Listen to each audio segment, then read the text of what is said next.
This video is all about resiliency.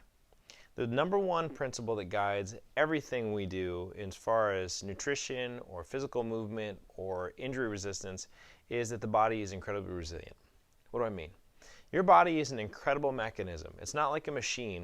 Let's say you've got a machine that's got certain issues with it, or there's someone who's coming in and they keep hitting it with a hammer every day, a little bit at a time, a little bit at a time, a little bit at a time.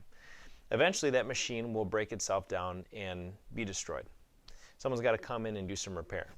Now, if we start thinking the body is just a machine, we may think, okay, well, naturally my body's going to break down over time, then we're going to need a surgeon to come in and repair me.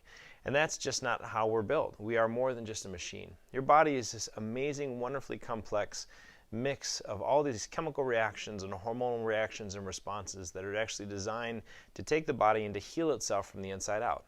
Let's take working out as an example. From the day that you start exercising, exercise actually causes damage in your muscle fibers. So your body will come in and sense the damage and will repair the damage, and it's actually the repair from the damage rather than the exercise itself that makes you stronger.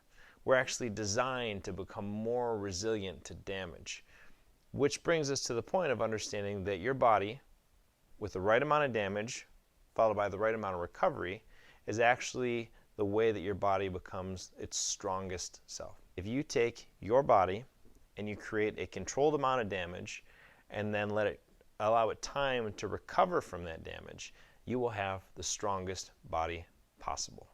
You have to understand that that is the process of becoming resilient. So I came up with this little analogy that I like to call the bucket analogy. The idea is this, that you as an individual right now have a certain size bucket. We'll call that your stress bucket. And for simplifying this topic, let's just apply this to, we'll say, fat loss. So let's take this bucket and we'll take all the things that you've heard about. Let's see, this guru says insulin resistance is the cause of obesity. And this guru says wheat is the cause of obesity. And this guru says sleep deprivation is the cause of obesity. And this guru says something else. I don't know. There's all these theories of people throwing out all these reasons why people can't lose weight. I want, instead of pinning your whole theory on fat loss on just that one issue with someone's health, just that one unhealthy habit, and imagine that you are this bucket. And every time you do an unhealthy habit, something that causes stress, because that's how your body is designed to say, we'll just say something causes stress, you pour some water into that bucket, and that bucket gets a little bit more full. Let's say that you only sleep 2 hours at night. The bucket gets a little bit more full. Let's say that you eat crappy foods. Your bucket gets a little more full. Let's say you have a little bit too much alcohol. That bucket gets a little more full.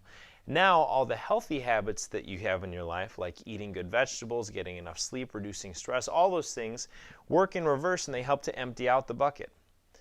And so if you get into a scenario now where you're accumulating stress and you're dehydrated, you're not sleeping and you're stressed out and all these things are happening, your bucket is filling faster than you can empty it, and all of a sudden you end up one of the people who's searching through endless books and getting attached to these individual theories about how to manage your fat loss, when the reality is that the totality of your system has too much stress. Now the deal with that is that getting rid of any one of those stressors out of your life, or adding some of the things that help your body to deal with that stress, or bucket emptiers, will actually help you to feel a little bit better.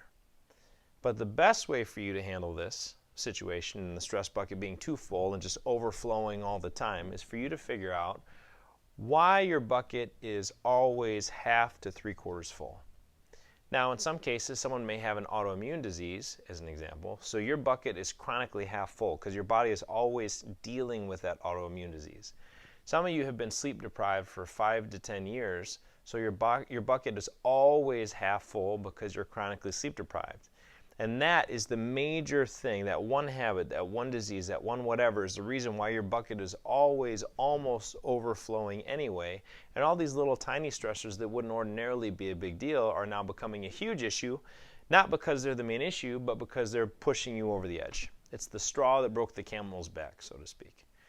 Now, if you take this same issue and you apply it to multiple situations, let's say you're trying to gain strength and muscle, but you can't because your stress bucket's full and your body is so busy diverting energy to reducing and emptying your stress bucket that it can't actually help you gain muscle. Let's say you're trying to gain control over your stress at work, but you can't and you feel overwhelmed. Let's say that you're a parent and you feel overwhelmed all the time. What you need to look at is not one individual habit, but the entirety of your stress bucket. And you need to figure out how to rest and recover from that. So what are some potential fillers of that stress bucket? We mentioned a few already. Dehydration is one. Excessive stress is another. Autoimmune disease is another. Any kind of chronic illness or chronic pain is another. Sleep deprivation is a huge one. Overconsumption of bad foods or things that have excessive amounts of sugar or are overly processed. All those things are just examples of things that fill your stress bucket. And how do you empty your stress bucket out? Well, think in the opposite. Drinking less alcohol, being well hydrated, having less caffeine, reducing your stress levels, taking time to be thankful for the things in your life, getting enough sleep. And for me, it's just give you an example. For me, if I get enough sleep, it levels out everything else in the stress bucket. For me, a lack of sleep is the reason why the bucket is half full. And if I do that, I can handle all the other stressors that happen in my life.